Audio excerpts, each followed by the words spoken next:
you wanna know about sports, this is where you go. Welcome to the Mizzle Dub Show, where they know sports. If you wanna know about sports, this is where you go. First down, touchdown, first down, touchdown, yeah. First down, touchdown, first down, touchdown, yeah. First down, touchdown, first down, touchdown, yeah. First down, touchdown, first down, touchdown, yeah.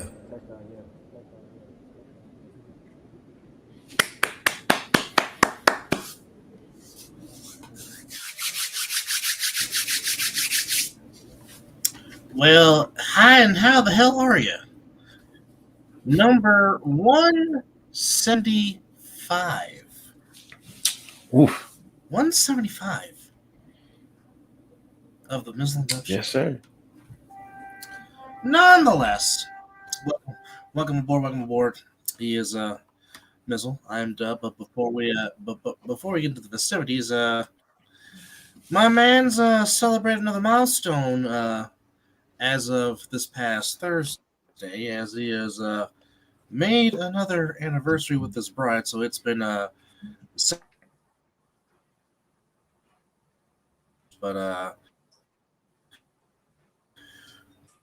another year to you and the missus, as you guys partook in some wine in the nice, wonderful areas of Napa, St. Helena, and Sonoma County. So, how was that, my good man? It was good. Besides the damn rain that was okay. Every city I was driving through was killing me. But other than that, it was great. It's just a good time. The sun did decide to shine a little bit. The scenery was nice. And then after that, the meeting up with Devo and Naja, that was just great. So I can't complain about today. This whole week and weekend has been great. So there's no other better way to celebrate one nuptials, I should say, in a great way.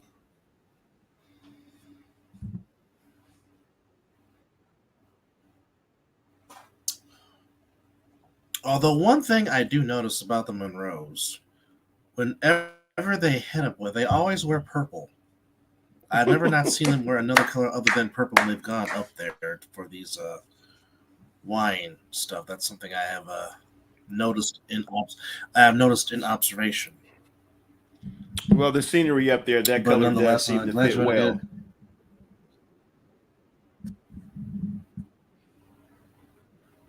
Well, then again, purple is the color of royalty, so there you go. So it makes all the sense in the world. So makes all the sense. But before we get into the madness, real quickly, there was a trade in the National Football League, and the Tennessee Titans picked up one very good cornerback, and the Chiefs, as my good friend Chris Fair would say, got traded for a pack of peanuts and some Fruitylicious bubble gum, as L'Jarius Sneed, who was franchise tagged, but now is a Tennessee Titan. And some people say, in the realms of Chiefs Kingdom, is when McDuffie got drafted by the Chiefs, some would say it seemed that the writing on the wall was for L'Jarius Sneed, to where he was not going to be there much longer. Now, obviously, we had talked about on past shows about,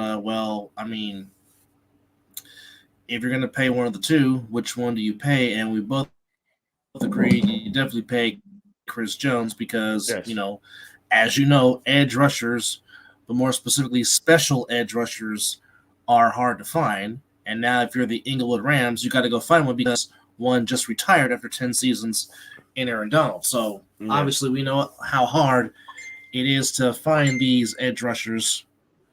So, Chris Jones got paid, so L'Jarius Sneed became the casualty in going to the Titans. So we will see how that goes for Tennessee. And in the event of that, L'Jarius Sneed got a nice extension of 4 years of $76 million. $55 million of that is guaranteed. So I know for you, it's like good riddance. Don't have to see you 2 times a year. So I know the Raider in you is very, very happy. So Yeah, but they didn't get rid of that's Chris one Jones, less though. chief to worry about when you see them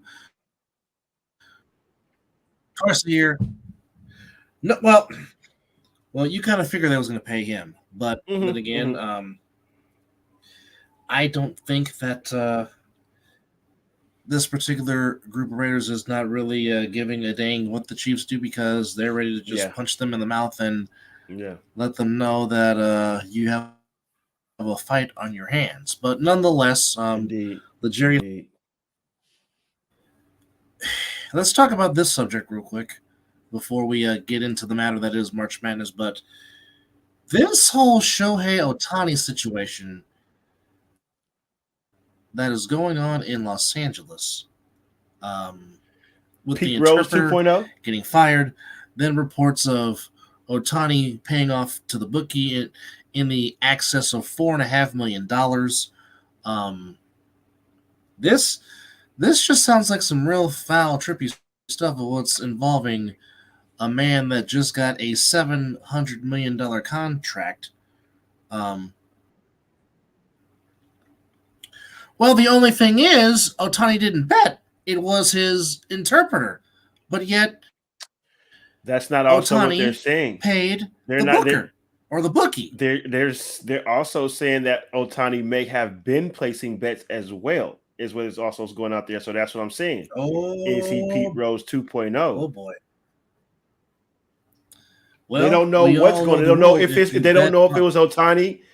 Exactly. But they don't know if it's Ohtani or his interpreter. That's what they're trying to figure out.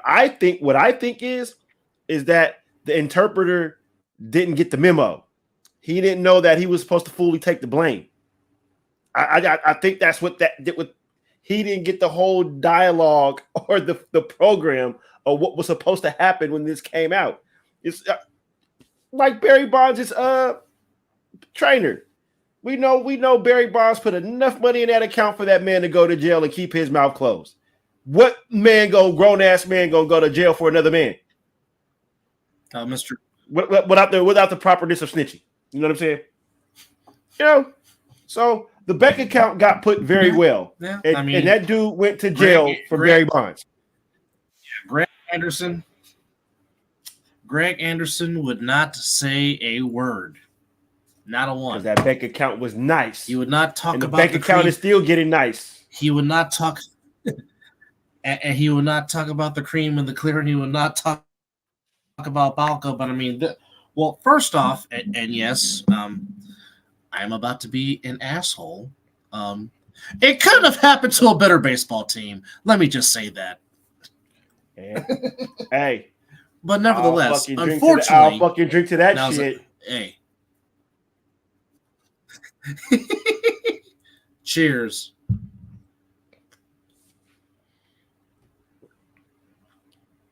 But yeah, I don't know if they're gonna figure out. That's why they opened up the investigation, because they don't know who it is.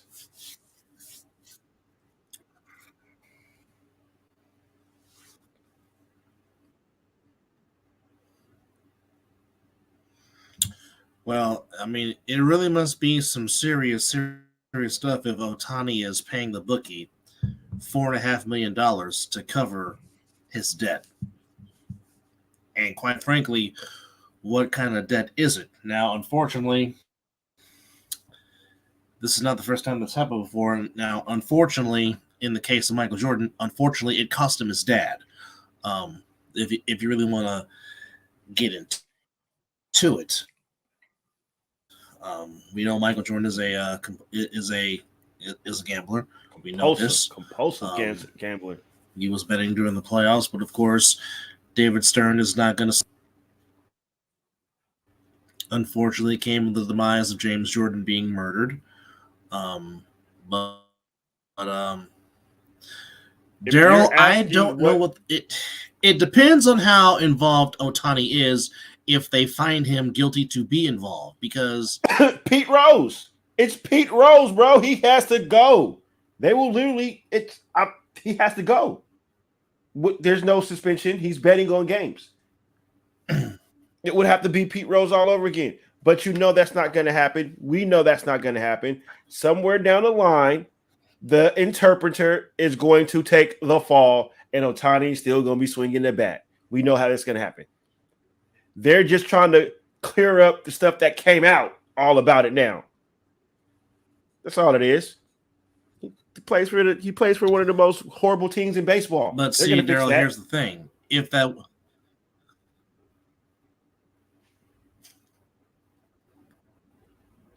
Yeah, but in the Dodgers' case, that's going to follow them everywhere they go, especially when they're on the road during the season.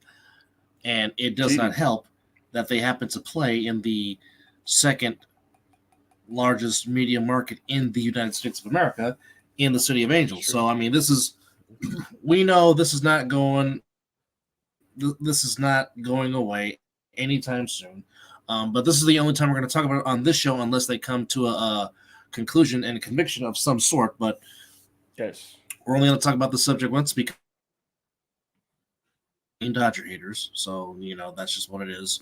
And hello, Brian. Welcome to the show. Hope you are doing all right, wherever you may be. But that's just a bizarre situation. And, I mean, I know there's looking out for your friends and, being your brother's keeper. I get that. I understand that. But, I mean, if you got a gambling problem, that's on you, not on necessarily me. But if you're using my money, then we are going to have to come to Jesus right here, right now, and be like, what are you doing? And it's going to be like Butthead smacking the heck out of Beavis. All back and forth. Well, I don't know if you can compare that. But, it's because the Astros got caught. Ohtani hasn't got caught yet. Astros got caught. Ohtani's in speculation right now.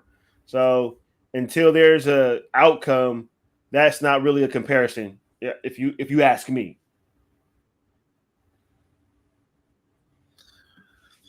Okay, I'm going to say this again about the 2017 Houston Astros.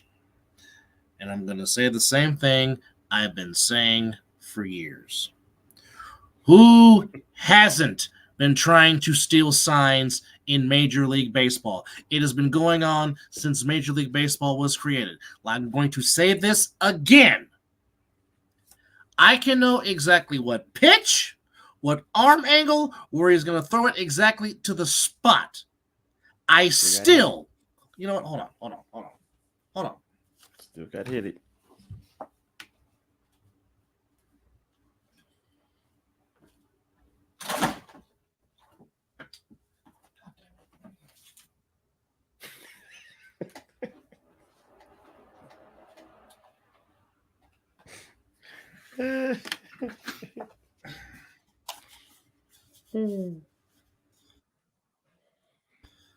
I can bang on a trash can all I want. I can know what pitch is coming. I still have to take this. This is a baseball bat. Okay? I still have to barrel the ball in between here to make contact. Does not matter if I know what pitch is coming. Does not matter if I know the steal is signed. Does not matter. I still have to take this and barrel it to the ball. It would be one thing if every single pitch I knew was coming and I barreled it and I'm hitting home runs. The 2017 Astros did not do that. They were still striking out and striking out a lot. Okay. Yeah. Am I condoning what the Astros did? No, I'm not. However,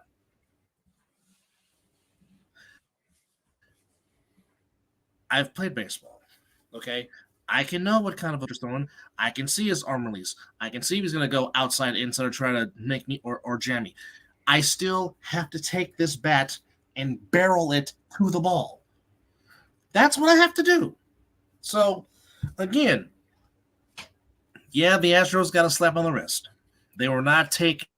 Their World Series title was not taken away. Like I said, and even the thrill will Clark said this himself. Teams have been stealing signs forever. It's just how you're supposed to get caught. Now, again, we'll go to another sport because everybody's still to harp the doggone Astros. Well, why are we not giving that same harping to the New England Patriots and Bill Belichick when they got caught cheating and spying three on times? Teams? 3 times. More than 3 once. times. More than once. Yeah, 3 times. But everybody stays slurping on Brady and Belichick. There they goes. Okay. Goats don't have to get spies in practices and have them film their practices. Yeah. I can see why the St. Louis Rams of 2001 are still pissed off to this day. Mm-hmm. I get it. I get it. Mm-hmm. But what did Roger Goodell do? Got on his knees, slurped off Robert Kraft, slurped off Belichick, and the Patriots got a slap on the wrist. Yeah, I said it. I don't care. It's the doggone truth. I second and that. I'll be the first to tell you I am not looking for. And I'll be the first to tell you personally, I am not looking forward to hearing Brady on Fox Sports doing games with Kevin Burkhardt in the NFL. I'm not. And isn't he the number 1 now? Did they make him the number 1? Yes. And I liked Greg Olson and Kevin Burkhardt worked very well together. And Greg Olson is a very good analyst. I agree. That was good. Okay. And sometimes it took you a minute to understand that was him in the booth. I don't know. I'm not looking forward. I just think Brady is going to come off too arrogant. Daryl, remove yourself right now, Daryl. Daryl, I love you, but remove yourself. How dare you speak that blasphemy? How dare you speak? I don't even want to share. I love you forever, but no. I don't think we're gonna share that. That's not what. Yeah, you can just read it if you're following along on the show. I'm like this. I'm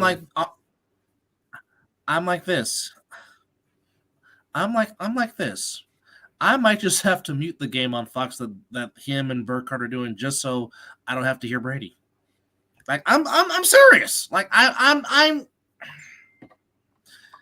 not saying that he's not knowledgeable, but I'm just hold on. If he tries to come off like Tony Romo, that's pretty good. If he comes off trying to portray Tony Romo, then we're gonna have a problem. You know what? I don't give a damn about those 7. You know what? You're not about to raise my blood pressure right now.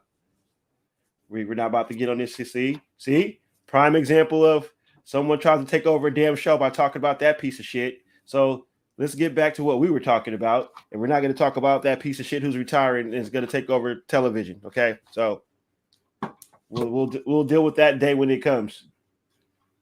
I don't give a damn about his damn 7 rings. I don't care how many rings I don't care about his 7 rings.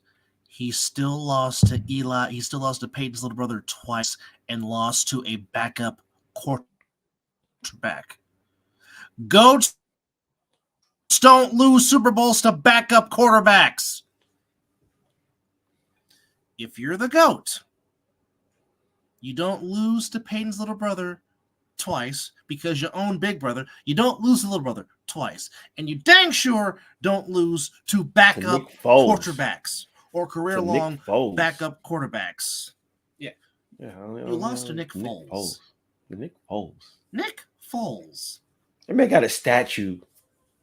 Tom Brady does truth it. Be told, Nick Foles has a statue and Tom Brady doesn't. That tells you something right there. And truth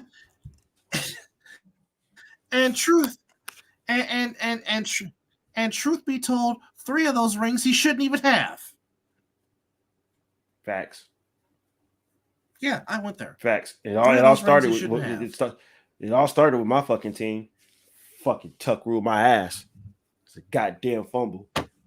See, you got me started. You got to see. I thought that we weren't gonna go there. Now you got me to wasn't raise my going blood there. pressure with this damn Tom Brady guy. That piece of that no good shit. I was not going there.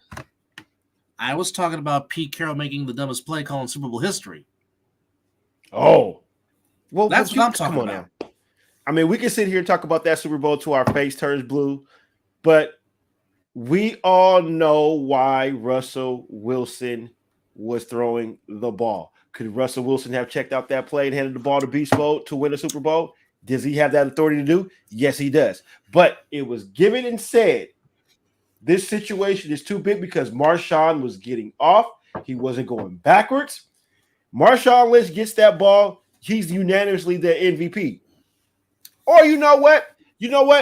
Still give Marshawn the ball. Give the MVP to Russell Wilson. Do you think Marshawn gives two fucks about that MVP? No. No. Maybe. I don't think so.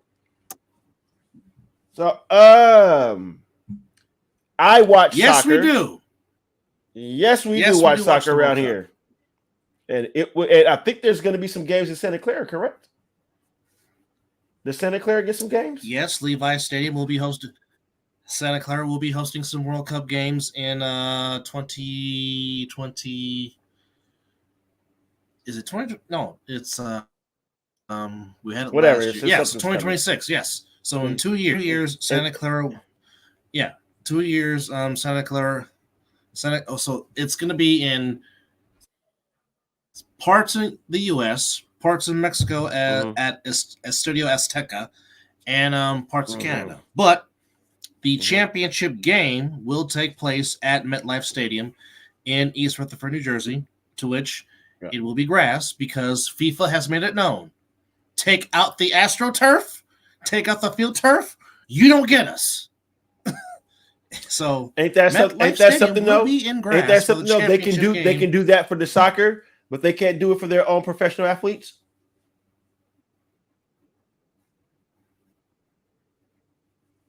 In the NFL, that's saying something. You'll do it for soccer, but you won't do it for your own professional athletes. Yeah.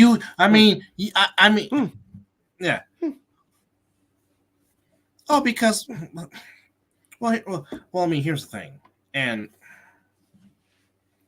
now I know the NFL makes billions, but FIFA really rings in the billions because we're talking about the entire world here.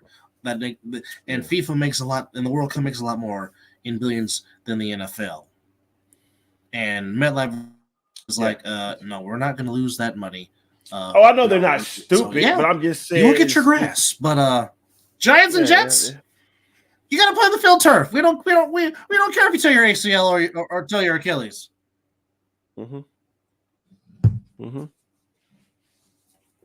Ridiculous. Yeah. No. I'm saying they're stupid because we're going to value what FIFA says, but when we have our players that get injured, especially bringing over a future Hall of Fame quarterback that gets hurt 4 plays into the season on Monday night when the whole country is watching. Man doesn't even get touched. And he plants on his foot to throw the ball, and his season is over 4 snaps into a game. Heaven forbid that would be Joe Namath doing that on that turf because they would have cried travesty if that was Joe. What field does Lambeau Field have? What kind of turf does Lambeau have? And we all know that Namath had bad knees for his whole doggone career, but that's here nor there. However, I would say, Brian,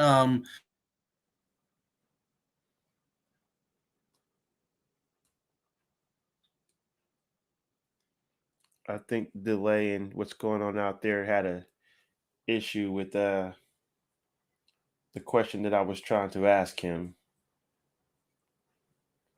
So once we try to get reconnected, I believe the Lambeau Field is grass. So from Aaron Rodgers to go from that to East Rutherford, that planting is, I mean, even though he had practice, don't get me wrong, stuff like that, but it's different in the game situation. So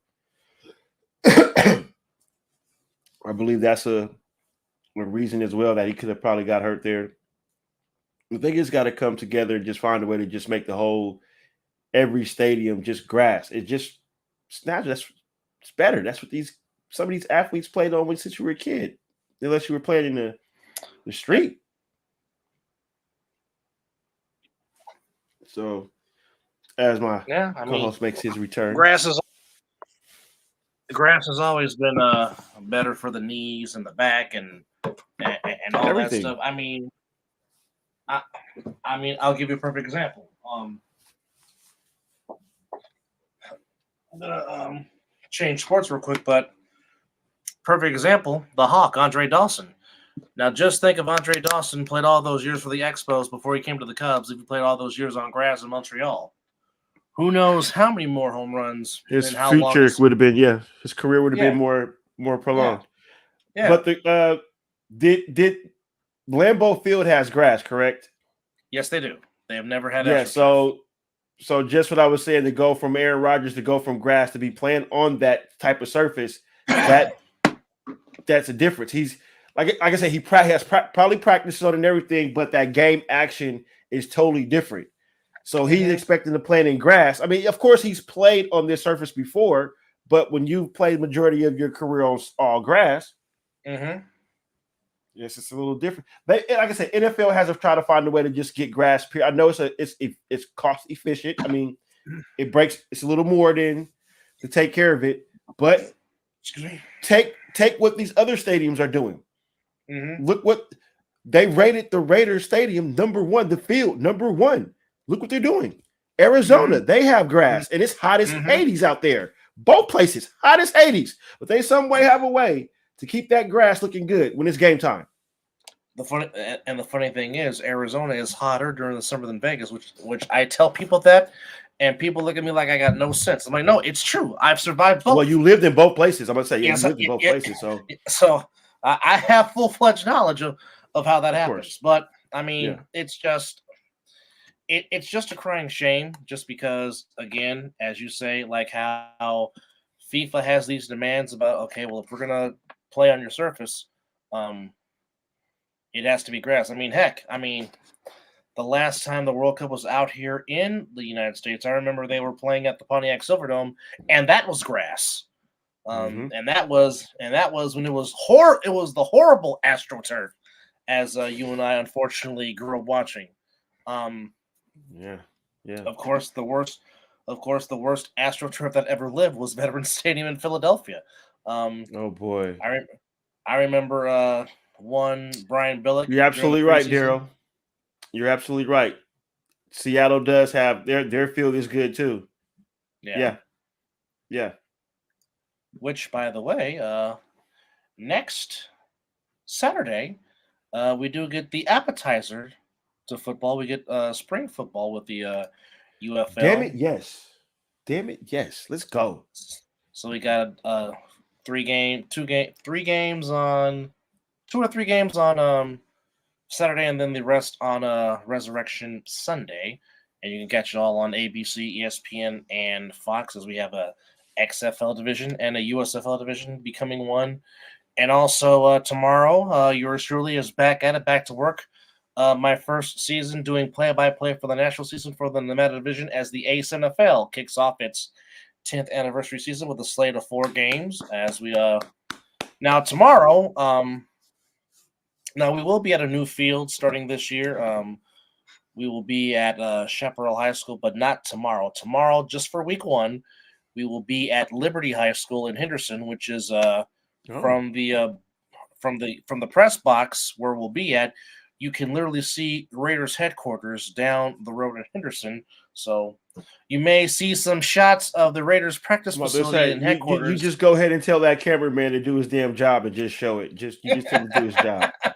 Because I will be watching, so I will be critiquing his camera skills, and I will let him know. As we will be doing the post-game show after the A7FL finish their games, your boys truly will come in. We will talk and recap the games that has been played. Good for you, Brian. Congratulations. That's awesome. Now, what exam did you just take? That's pretty good. getting an 89. That's damn good. That is a B plus A minus range. That's pretty good. I would give that a that's the B. That's a B plus. Mm-hmm. Yeah, B plus. Yeah, about B plus. Yeah. That's above average. But nonetheless, let's do it. 89 on an accounting exam. That's pretty good. So are you trying to be like Ben Affleck in The Accountant? Which, by the way, I knew that was coming. I knew that was coming. I knew it was coming. Damn it, it was coming. Which, by the way, part 2 is being in production right now, and I personally can't wait to see that. Because if you haven't seen the first one, do yourself a service and go watch that. Well, yeah, doing homework is very important if you want to turn that B into an A. By no means. Yes, the Tropicana is going to be sad to go, as the Tropicana is supposed to be meeting its demise on April the 2nd, which is supposed to make way for the that's soon. Athletics Stadium in 4 years. It's supposed to open up in 2028. So are they still going forward with that? As far as I know, I have not heard any difference in plans. But of course, as they say, it's always subject to change.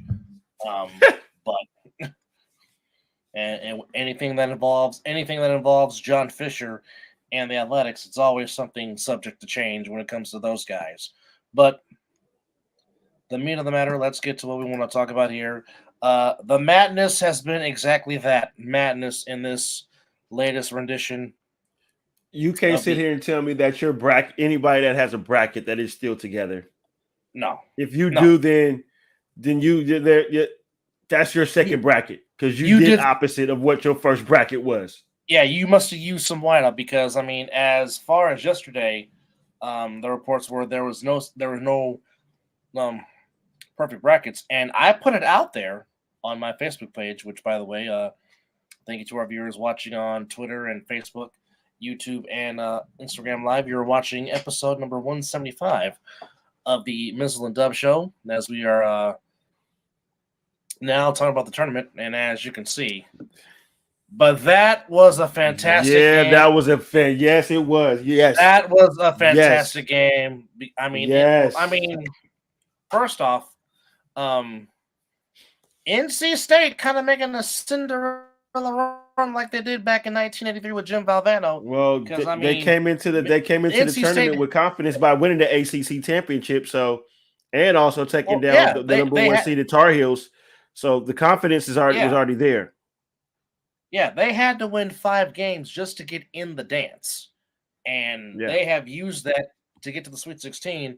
Now, like I said, I saw NC State earlier in the season against a very good BYU team that had been ranked for most of the year, and even though NC State lost, they had some players that I like, especially the big man, number 30, who a person his size shouldn't have quick lateral movement with his feet like that, but he does. Agreed. And not only can he pass, he can also shoot the mid-range jumper. But I mean, it was just a great game.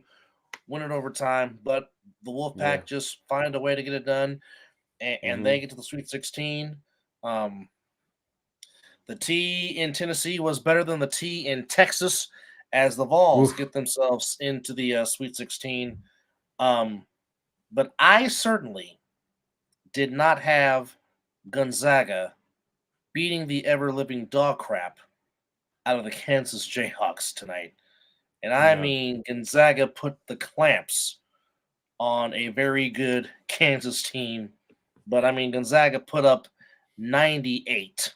Or no, 92. No, wasn't it? They were in the 90s against Kansas. That's what I do know. Yeah. They got them in the 90s, and Kansas went bye-bye. Well, Dayton gave it a great go, but the Wildcats found a way to get it done. A lot of games went overtime in this tournament, but we'll go over Pittsburgh had the best scores. Arizona beats Dayton 78-68 in the West region. Yeah, something about the games in Pittsburgh, just back and forth. I'm sorry, Gonzaga put up 89 and beat Kansas 89-68 in the Midwest region. And Iowa State on their way to the Sweet 16. They beat Washington State 67-56. As we talked about in overtime, NC State beats Oakland 79-73. Tennessee beats Texas 62-58. The final line of Illinois, they get to the Sweet 16, beating a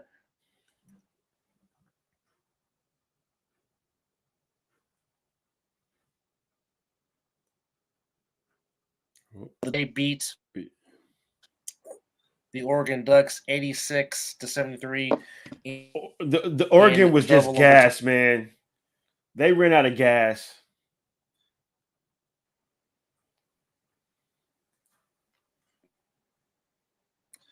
And then going back to Friday night's scores, in overtime, Michael Wilbon's beloved Northwestern Wildcats beat the Florida Atlantic Owls by a final score of 77-65. Now, there is some news coming out of that game. Now we know that we won't know because there's a glitch in the matrix. So I don't know where he was going with the information with that. That wasn't shared with me before we got to talking, but eventually he will get himself back here. Do you think John Calipari?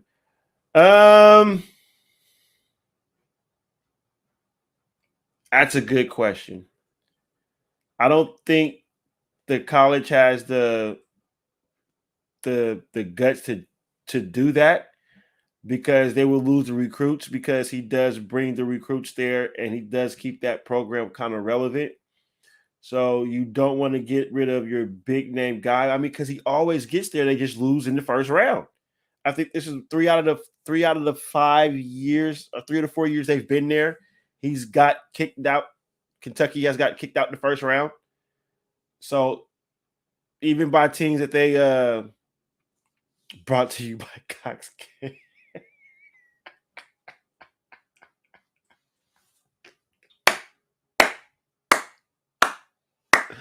Hey, and I guarantee you, I best believe that once he's come back, he's going to have a pissed off look on his face. He's going to be pissed off at cable and all kind of stuff like that at internet. But yeah, that's a good one. Good commercial plug right there for the internet and cable. But I don't think they're going to get rid of Calipari just for the simple fact of the matter that he's going to bring the talent there. And they harp on the one and done. And so as long as they're going to continue to bring in the talent, and see, there he is, told you. Right in the comments. Right on cue. Boom. But he still brings the players there. He makes the program relevant. The only thing that I didn't like is that he threw his team under the bus after the loss. It should have been a whole effort. You know, your coaching. What was your coaching like? You didn't coach him up right. Whatever. But as far as them firing him, I don't see that happening. If it does, I will be shocked. I think he'll be on a shorter leash per se, if there is a shorter leash for a guy like him. You know, because just by his credibility and stuff like that. So, no, I don't think he'll be fired this year. We'll see what goes on next year. Now, if they get bounced out the tourney next year in the first round, depending on what seat they are, then I can see some sitting down at the big table with the dean and the boosters or whatever you want to call those type of people. But no, I don't see him getting fired this year. So how was everybody day today? The weather was pretty nice out there besides the rain that we had, but once it stopped, it was pretty decent. So it was a good day. Did anybody get anything with I didn't get a chance to catch any of the women's games. Did anybody that's watching right now, if you can chime in and let me know, because I believe Caitlin Clark played today, if I'm not mistaken. She might have played out. I don't have my thesaurus here or the mini super thing. So I guess I'll just go ahead and check my ESPN and we can run through it. Oh, well, I can tell you this. The Sharks pissed me off yet again. They had a 3-0 lead and they lost 5-4 in overtime. Up 3-0. Up 3-0. What kind of crap is that? But we didn't expect too much out of the Sharks this year. I don't think they'll be relevant for a couple of years down the line. But if I'm looking at everything, what's going on here? So I do see that USC women won. How did that? What's her name? I can't think of her name right now. But she's a baller for USC. Did she put on the show? That would have been nice to see. Yeah, I was out and about all day today, so couldn't get a chance to watch too much sports, but I did dial in and see a few things. And as we apologize that you're seeing just my non-handsome face, is because my co-host is having some form of difficulty with his internet. As if you've been watching this show for the years that we've been doing it, technology does like to tell us to take a sit back and relax while we take over the show, and we'll get back to you. So I'm pretty sure that my co-host is getting everything in his power to get back on right now to join back in. But just trying to, I guess I can give you a rundown of some spring training baseball. The Brewers took on the Cubs, and the Brewers won 7-4. The Mariners beat the White Sox 8-2. Guardians took on the Diamondbacks, and the Guardians won 5-0. Marlins beat the Nationals 5-3.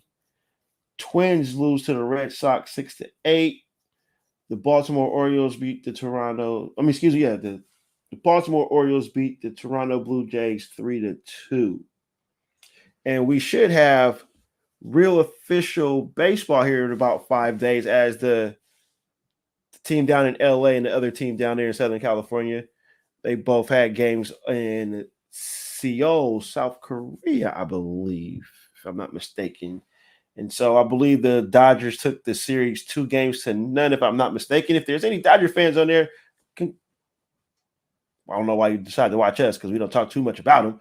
But if they did take the series 2-0, please put that in the comments, and I will confirm that. So, but yes, opening day for certain teams here in 5 days, or as our Giants will be open up 5 days.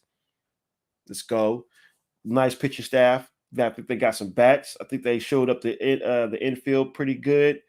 Gonna miss Brandon Crawford.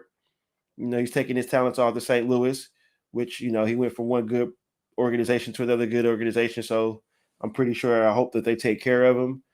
But I do have the Giants contending in this NL West. I think the pitching staff will carry him. There's a few young batters that could put the ball out the park. Excuse me. So baseball is kicking off, and as my brother said, we also have some spring football kicking off, which is awesome. For those that need that football itch, we will have it there. And then also check out the A7FL on YouTube, as they will be kicking off their season here tomorrow. Well, are we there yet? No, we're not there yet. So I can say tomorrow. So, Dub, if you're still watching, how's that internet going?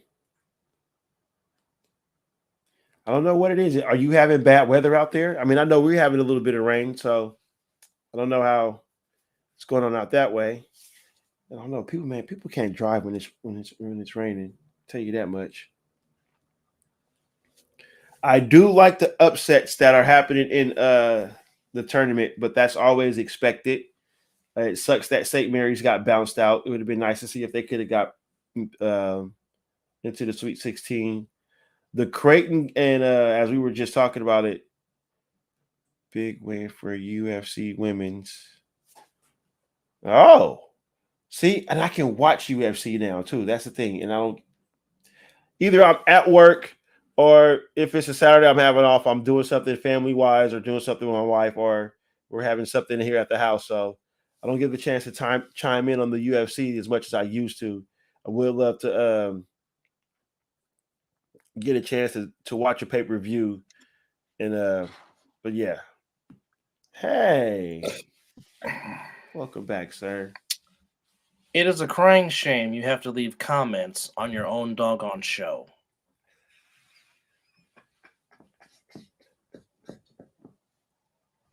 That's all I really have to say. Yeah, that's pretty good. That is pretty good. But to answer your question, the Fathers and the Dodgers split in South Korea, each team winning a game.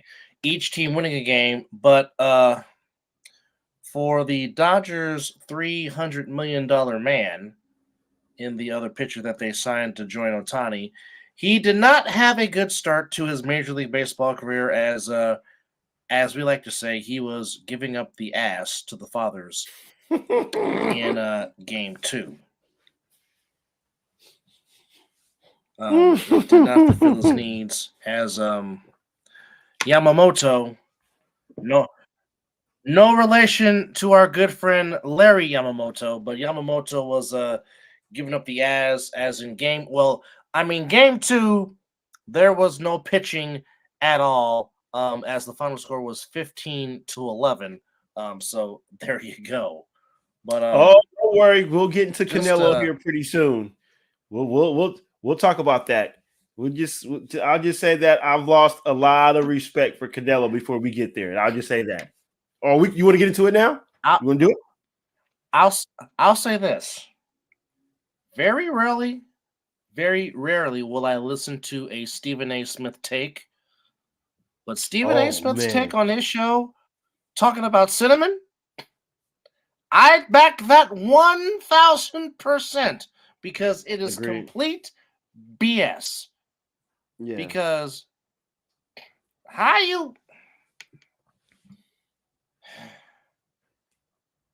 he was willing to take the lowest purse possible just to fight him.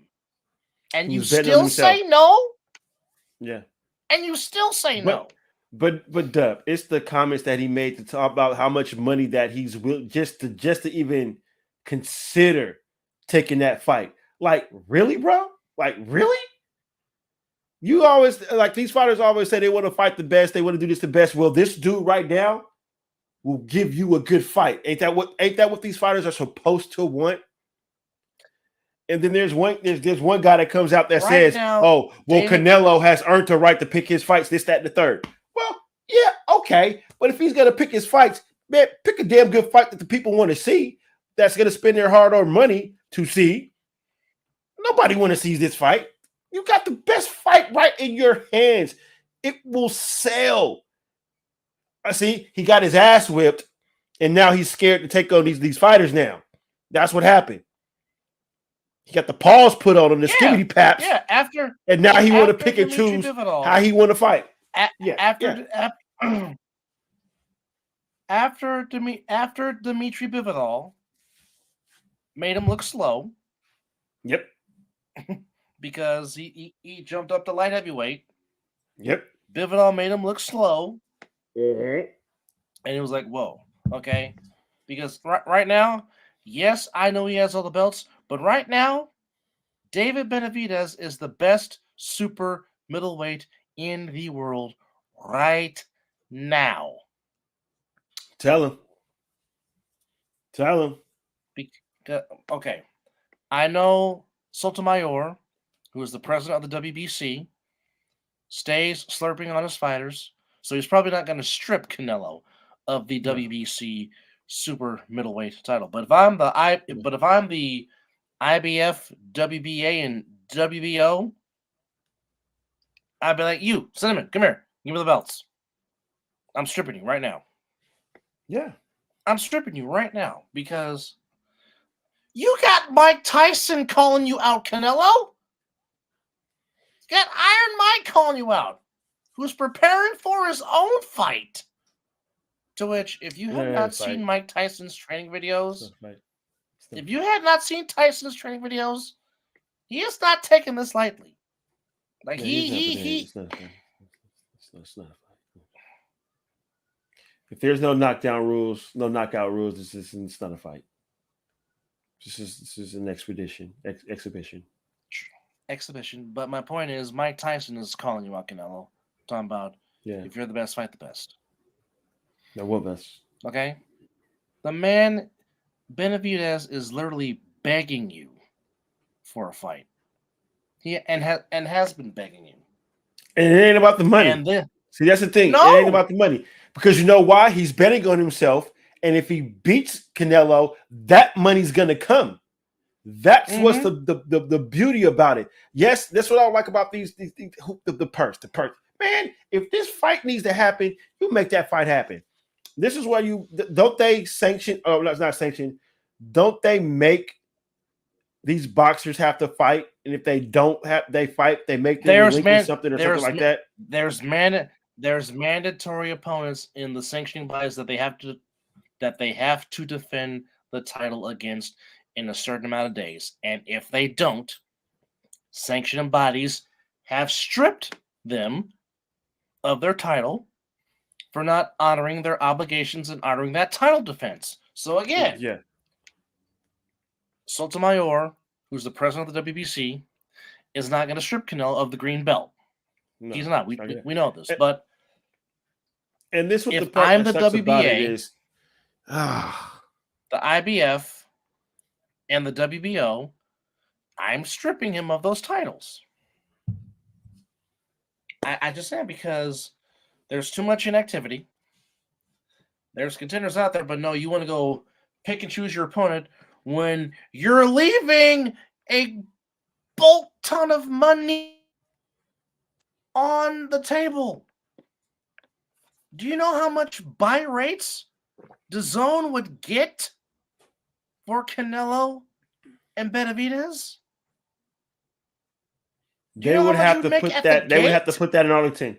They would have to put that fight in Arlington, or they could put it in Mexico. That it would have had to been at somebody's venue to where it can host a fuck ton of people. I don't think Vegas is big enough to hold that the magnitude of that fight and what it could bring. They would have to put that in Arlington. If they would have put it in Arlington or put it in Estadio Azteca in Mexico City, that's what I was thinking. But then again, the altitude would play a huge part. Yeah, it wouldn't be a good boxing match. They'll a huge part of that, but they'll get tired. But you're robbing the fans of what we really want to see. We want to see Benavidez against Canelo. There's no circling around it, because here's the thing. I know Bud would do it, but that would make no sense for Bud to jump 3 weight classes just to fight Canelo. It'd make no sense. That would mess up Bud's body. If trying to jump, if he doesn't want to fight Benavidez, he wouldn't want to fight Bud Crawford at all either. I don't think he would want to fight him either. You're not wrong. You're not wrong. You're not wrong. You're not wrong at all. I just lost a ton of respect for Canelo. That's all it is right there. And Daryl, you possibly could be right. You possibly could be, because I mean, the one time they did fought, Canelo was in his 20s and couldn't catch Floyd. Couldn't see him. They couldn't find him. Too fast. He's going back to the court talking about, I can't see him. I can't find him. Couldn't find him. He was seeing ghosts. Too fast. And Floyd was in his mid-30s. So that just goes to show you what kind of condition Money was in when Canelo was in his early to mid-20s fighting Floyd Mayweather Jr. And Canelo was dropping fools too. But hey, that's the thing. He was dropping fools. Yeah. Because I agree with what Stephen A. Smith said. I don't want to see him in Triple G. Been there, done that. Don't want to see it again. That's it. Don't need it. Agreed. Don't want it. Nope. Does nothing for my need. Does nothing for my needs as a boxing fan. Because like I said, and again, well, he said he wants 500 million. Benavidez, Canelo wants 500. That's not even getting him to come to the negotiating table. He literally came out and said they will have to literally try to at least give him 500 million to even consider fighting this dude. I'm like, really? When did you be? What? $500 million. $500 million. That's just to try to negotiate That's just trying to negotiate to even to sit consider down. it. But on the top of that, he'll get that because, like we said, Benavidez don't want nothing. Like you said, he said he'll take the lowest purse. I just want to put these paws on you, bro, and show the world what I can do, and the money gonna come after that. Because if it's done right, you can slightly get a nice little trilogy out of it. I believe Benavidez at least get him once. I can see that. And if Canelo decides to stop being Hollywood now, because that's all he is right now, it's fucking Hollywood. He don't care no more. Excuse me. But again, I still feel like he got his ass whipped. He's scared to take those type of fights now because he's going to pick and choose his opponents well so he can still have that whatever. But as us boxing fans, we know what you're doing. Me and you are sitting here talking about it. Stephen A. Smith is talking about it. Bro, you're not Floyd Mayweather. I don't understand why everybody tries to take the Floyd Mayweather approach. If there's anybody, if we're going to say that deserved the right to pick his fighters towards the end of his career, it was Floyd Mayweather. Yes. Floyd picked. I don't count the McGregor fight. That was a piece of shit. That was a publicity. We know McGregor wasn't going to do nothing. When he fought, was it his homeboy Broner? I'm like, dude, you paid him to lay down, Floyd. Berto, yeah. You paid him to, yeah. He wasn't, nah, that wasn't a fight. I would have rather you fought Amir Khan before you fought him. Gervonta Davis and Canelo, he don't want that either. He don't want take either. That's the thing. He's picking and choosing his opponents because he's getting towards the end of his career. He got the pause put on him, and he want to make sure that he goes out winning. That's what I respect about Pacquiao more. Pacquiao took the fight to fight. If he lost that fight. It wasn't about, I'm trying to go out. Wasn't Pacquiao's last fight he lost? Or what to the last of his fight, he lost the fight? He's a boxer. The respect is lost for Canelo, man. And I wish we had our boxing guru guy on here to sit here and discuss about this right now because he'll probably give us some damn good insight about what the hell's going on in Canelo's fucking camp. Shout out to my good buddy Kevin Perry. Catch him on the KO podcast on Vegas Valley Video. To which we were the last couple of shows we were trying to get KP on, but the time just started. Yeah, did not work. But definitely next boxing show we definitely like to have Kevin Perry back on the show to talk about the Sweet Science or possibly be a guest on his show as we were a long time ago. But like I said, check out the KO Nation podcast on the Vegas Valley Video page on his YouTube page. Solid dude. As well. Well, I mean, Marquez. By far, Pacquiao and Marquez is perhaps the last best trilogy we had in boxing. Oh my goodness. You talk about leather being thrown, not giving the damn how your face look. As the rounds got longer, they got stronger. And they were throwing bombs. Man, look up those fights. Look up their trilogy. Manny Pacquiao and Manuel Marquez. I go back to the first fight. Bro, they were throwing bombs. That's what I'm talking about, the bombs. Marquez got knocked down 3 times in round 1. And you're thinking Pacquiao's about to murder this man. And Nacho, the legendary Nacho Beristain, long-time trainer for Juan Manuel Marquez. Yes. Now he doesn't do the slap like Tito Sr. did Tito in the corner. He's not Tito Sr. But you will just speak calmly and slowly in Espanol. Yep. And Marquez got it. Yep. And Marquez willed himself to the first fight ended in a draw. And I was like, I need to see rightfully this so. I think you know what? And Pacquiao got him again. Yeah.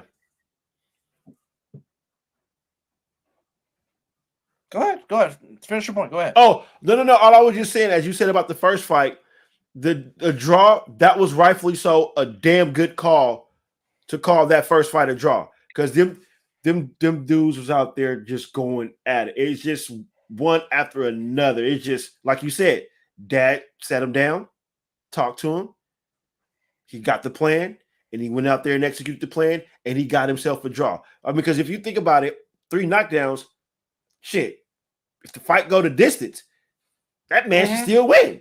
Knocked his ass out 3 times. But what Marquez did, that rest of that fight, you had to make that a draw. That fight was too good to give a winner because you wanted another one. Only a draw solidified you to get a part 2 because so much was left out in that ring. Hell, if it was back in the day, brother, they could have went 15-20. Well, for a long time, they did go 15 rounds until indeed the unfortunate tragedy of Kim and Boom Boom Mancini. But indeed. That was just 12 rounds of fury. I know we've always called Hagler Hearns 8 minutes of fury. That was 12 rounds of fury, but still just. Now, the only thing I would change about the time to where Marquez finally got Pacquiao, I would have switched refs because I know how much you love your boy that referees in the East Coast with his eyes. So I can only imagine how his eyes would have been. Pacquiao's ass was in there. When Pacquiao's ass was in there. When Marquez come with that short, compact right hand, and Pacquiao went to Dreamland, I can only imagine how that ref's eyes would have been.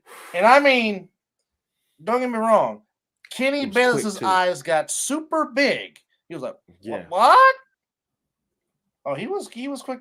He knew Manny was out, without question. He was not coming. He was not getting. Well, hell. But when you go down to the ground and your ass in the air, you ain't grabbing your stomach. You sleep. You ain't over there grunting like you about to take a shit. You're right. Nah, you knocked the fuck out.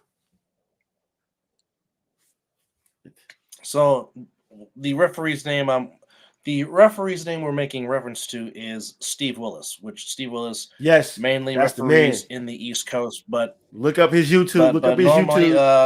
YouTuber. But normally Steve Willis is known for whenever there are some impact shots being taken, you see his eyes react to the blows in the videos. And I was just saying that if you would have swapped Steve Willis for Kenny, if you would have swapped Kenny Bayless for Steve Willis at the time, then Marquez 100% knocked out Pacquiao. 100%. Heck, I just remember that knockdown. Pacquiao's wife is crying. His mom was crying. The whole entire country of the Philippines was quiet, and I'm sure the whole country was as quiet as can be when Marquez connected with that right hand. But at the end of the day, it's not our era like it was back when Hagler, Hearns, and Leonard and wasn't Duran no ducking, man. Would fight each other. There wasn't no ducking. If there was a problem with it was because it was cross promotion. HBO and Showtime was trying to find a way to make it happen, which that didn't take too much because all I had to do was figure out, all right, look, you get this, I get that. This boxer get that, cool. At the end of the day, we gonna take the majority of the money from these boxers because it's all about what we're gonna get from these views because they want to see this fight. There was no ducking. When a person walked up in the ring and walked in that person's face, it was like, look here, you next, cool. Talk to your promoter, have him call tomorrow. Let's get this set up. I'm back in the training room after this. I'm gonna go, chill with the fam for a little bit. And I'll be in there 6 months later. Let's fight. It wasn't it's gonna take 3 years for this fight to happen. That's what the fuck. After a year, I've already lost interest. Well, heck, 6 months, not even a year. After 6 months, ain't nothing. Ain't nothing. Okay, I'm done. On to the next. Look. How long did what they tried to give us Joshua and Fury for a while, and I'm like, okay, cool. Oh, wait a minute. they didn't get the paperwork done. All right, next. Mm-hmm. I don't think that's how quick you can lose money. And then what happened after that? Here comes Andy Ruiz, beats Anthony Joshua, becomes the first Mexican heavyweight champion in history, and then it just throws off everything. And then all of a sudden, he gets the title back. Then he loses twice to Alexander Usyk, which now is setting up Usyk and Fury to unify the world heavyweight title. And then Fury gets cut in sparring, and now it got pushed back. Pushed back, yeah. It's still that's good. You know what though? It's still get it right. That means something wasn't ready. That fight was not something wasn't going to happen in that fight. So something needed to happen to push it back. Get it right. Make sure everything's right. Because I don't want no excuses for this fight. Because them boys gonna be in there throwing bombs. Because dude ain't scared of Fury, bro. And this is to unify. Dude is not scared of Fury, bro. Scared. Usyk is not scared. No. And not at all. And he can box. And he can box, and that's the thing. And you know, Fury's good too, but this dude can box. This dude can box. Yeah, that's what makes it so interesting. But Alexander Usyk is very good at going to the body. Yes, that's what people forget. It's going to be, and that's how we got Josh. And you know what? That's what's going to set up for what boxing term called is a telephone booth fight, because Fury likes to go to the body as well. So they're both going to be jockeying for position to try to land that body blow. Mm-hmm. So this is going to be a good fight. Hey, I hope I'm off that day, because I damn sure want to see that. That's going to be good boxing. Which something we should be getting from Benavidez and goddamn really Canelo. But if Canelo can get his head out his ass and see that what the people want, you give us that fight. Maybe it's the contaminated meat again. I don't know. Who knows? I really don't know, because it boggles my mind that Canelo won't do anything to give this guy a chance. That's probably never going to happen unless you play the boxing video game about Klitschko versus Klitschko, and I really don't think they would have fought each other, even if they both, if they had title belts. You probably could have offered them the amount. I still want to see. It ain't like WWF. To where we're gonna get one of the greatest matches of all time, the Usos. So now that I still think that's probably going to be the best match on the card. I don't know which night. I don't know if it's going to be on night one. No, I think Rhea and Becky gonna put on a good fucking show too. I believe Becky Lynch and Rhea is gonna put on a good show. The women are always going to have the best matches of the night. But as far as they've been stealing the shows for what? How long have I been telling you that? Since past 5 years, maybe more. They've been stealing the show. At least, yeah. Hell, when even Ronda Rousey got her shit together, she started to steal the show a little bit when she finally figured out how to handle this business. Mm-hmm. Because for some, it is a rude awakening. I'm not gonna lie. When you're coming from the world of MMA and you're coming to the world of entertainment, if you will, because you have to act. It's more. Mm-hmm. You have to act more now. You can still do what you do, but you can't go fluent through with it. You can't. You got to pull it a little bit instead of following through. Yeah. So. Oh, yes, he does, Daryl. Hey, Daryl. Yes. Hey, yes, he does. Hey, yes, he does. Oh God, here we go. Here we go. You're going to make him go get the shirt next, Daryl. No, we ain't. See, I'm not gonna dip off camera like you do while we're live. I don't pull stunts like that. That's I'm I don't dip off. I get kicked. I don't get dipped off. I get kicked up. I'm talking about when you wanted to go. I'm talking about when you want to go get your prop to prove the point about hand and eye coordination with a baseball. Oh yes. Yes. Now, do you smell what I'm cooking? Ha ha ha! Anyway, but back to what Darren was saying. Here he goes. I knew that this storyline was going to take off because they said they wasn't done, but to enter The Rock and for them to alter, because we knew that it was going to be him and Roman Reigns fighting at some form of a WrestleMania. So to give it to us and then for them to feel what the fans were feeling and then to turn The Rock heel and for him to alter all this into mold this way into this. Oh, come on. I was part of the bloodline at SummerSlam when he came out there and destroyed Cena. That's when the ones got thrown up, and I'm still throwing up the damn ones. Hey, Roman Reigns is killing it, but I think things happen for a reason because we were supposed to get this storyline at least about damn near a decade ago with Roman, but his health issues got in the way, and so the story got pushed back. So we were supposed to have this storyline a long time ago, but just think about how great it is now. I mean, I'm intrigued in this.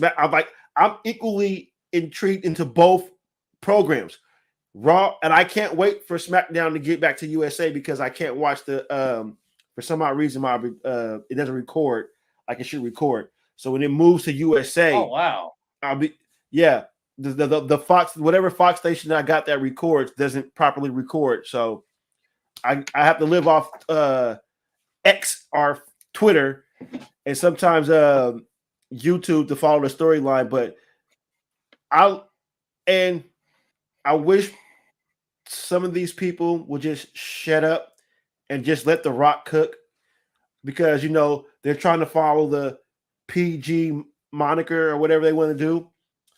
Yeah, ain't nothing PG about wrestling. Ain't nothing about it. You have women we can do a whole story about that. But shut up, let The Rock cook, and enjoy the fucking ride, as The Rock will say.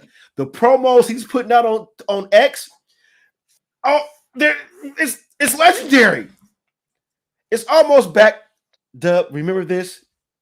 Do you like pie? This is The Rock that we're getting, ladies and gentlemen.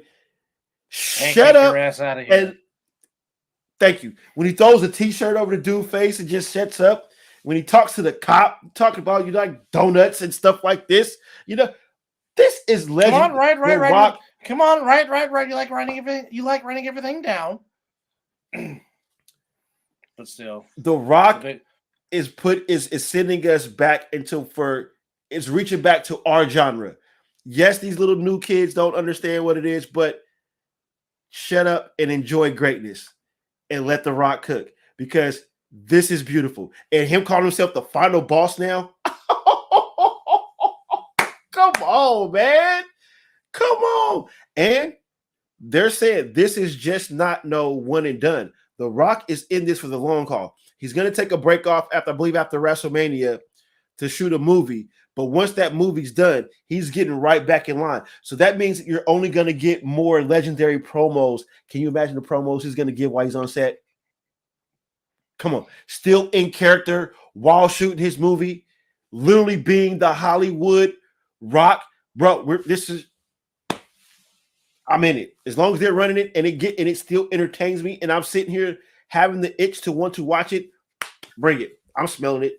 So Daryl, yes. To cut it short, we are 2 weeks away from WrestleMania 40, as day one takes place on April the 6th in Philadelphia, Pennsylvania. So there we are with that. Yes. So we're looking forward to that. Even though I won't be able to watch much of night 2 because I'll be in the booth broadcasting, but night 1 I'll be in there full fledged.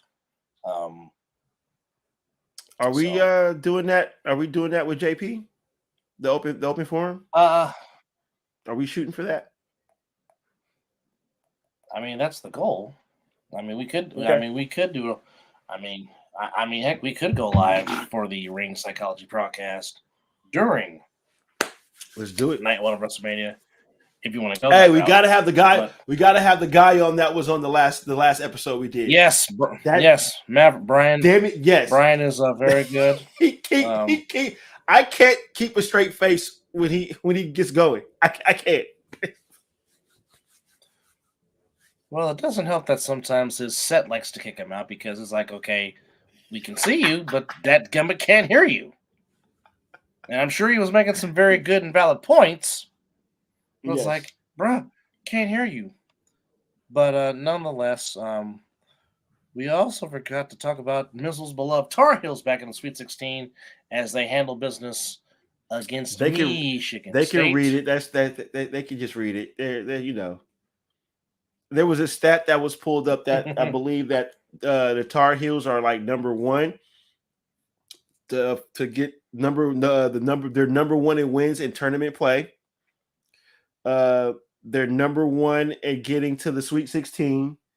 I believe the most elite 8 victories and Final Four appearances. So, I mean, we're already a prestige university already. So, what's more? And yeah, it ain't Duke, motherfuckers. It's North Carolina.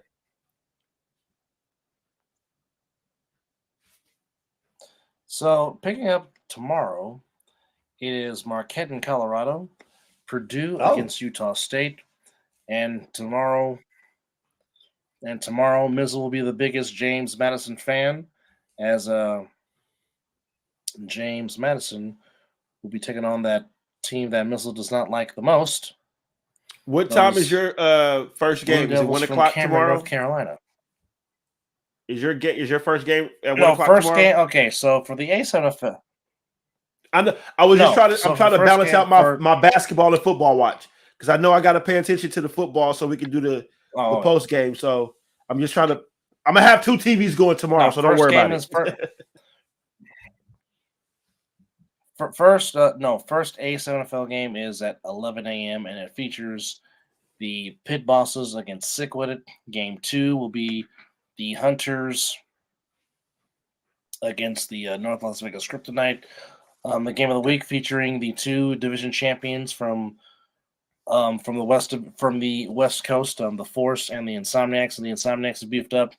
The Force have beefed up, but a lot of people are still expecting the Wolfpack to be the Wolfpack. And of course, Over the Top against the Gold to close out week 1 of the ASUNFL, which throws off tomorrow, as all 24 teams will be in action, as the Ohio division added some new players in their stead, and hopefully they can keep the noise down. As I am excited. It's my first year being in the booth calling play-by-play, as last year celebrates my 1-year anniversary of joining the ASUNFL, going from a color analyst to now play-by-play, and I'm looking forward to having Chris and Scott in the booth with me. And then when Scotty is not on the field, Knox 25, who's been a special guest panelist on the other side of the ball the last 2 weeks, he'll be joining us, while the Viking will be on the sideline trying to coach his beloved Insomniac teammates. To which, if you have not watched one of the greatest segments of all time, not this past week, but the week before's version of the other side of the ball, when there was a phone call, and then the reaction that Knox has as he goes off, you're just like, wow, classic TV. But nevertheless, we want to say thank you to everybody for tuning in to the Mizzle and Dub Show, as it is number 175 in the books. And before we leave, hold on, here's tomorrow's matchups here in the tournament, as the tournament will close out its opening weekend. As mentioned, Marquette against Colorado, Purdue against Utah State, Duke against James Madison, Clemson and Baylor. That should be a dandy, a 3 seed against the 6 seed. Now. Can Grand Canyon University, my mom's original alma mater, can they work the magic one more time, as they are very up? Well, I mean, they've already made their due. They already upset St. Mary's. Yeah. Did Grand Canyon University. They get Alabama. In the West region, UConn plays Northwestern, Texas A&M, and Texas in a Texas battle. And San Diego State takes on Yale. So there's your action for Sunday. So, well, you guys are going to be on the big screen. We do know have college sports on the small one. All right. So we do know that next Thursday, Your Tar Heels will be playing on that day. Now, the And I'm opponent is still off. to be determined. Same for Arizona in the Sweet 16. But already in the Sweet 16 in the East, it will be the Fighting Illini of Illinois taking on the Iowa State Cyclones. So that should be a dandy of a game. Times, of course, as always, to be determined. But as mentioned, we'd like to thank you for coming in and watching the Mizzle and Dub Show, episode number 175, as we talked about the madness and talked about boxing, among other things. But nonetheless, it is time for both of us to get some rest. And for me, it's time to prepare myself as Nevada lead play-by-play guy for the Nevada division of the ASMFL as we celebrate our 10th anniversary season. Throwing it off tomorrow at 11 with Sick With It and the Pit Bosses. So check us out on Cox, Channel 125, Fox 5.2, all a part of the Silver State and Sports Entertainment Network. And don't forget you globally on DAZN, and of course, as always, here on YouTube on ASMFL.tv. So with that said, thank y'all for hanging out with us on this now early Sunday morning. As you venture off into dreamland, but nonetheless, episode 175 in the books of the Mizzle and Dub Show. We thank you guys for watching. Until the next show, he is Mizzle, I am Dub, and again, happy anniversary to you and the missus. May be prosperity and abundance. May it overflow you. But nonetheless, thank you for watching. He's Mizzle, I'm Dub, and as always, it's 5 o'clock some damn where. And you've been watching the Mizzle Dub Show. Enjoy the rest of your weekend. Be safe. And remember, don't drink and drive. If you're going to drink, call an Uber, call a Lyft. Your life is valuable.